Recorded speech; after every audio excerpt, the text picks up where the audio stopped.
ตอนเช้าบ่แล้วคิวตอนแหล่งเข้ามาเติมอีกก็สิบ่แล้วติบอกเลย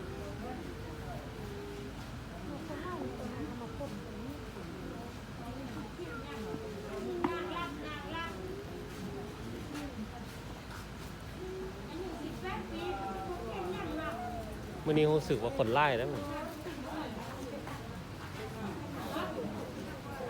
นั่งรอคิว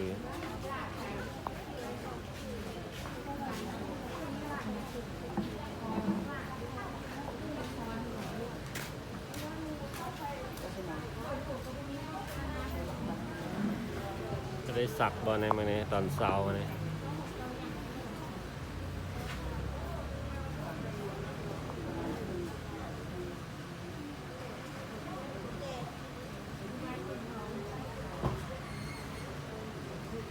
วันนี้เป็นบอลสัก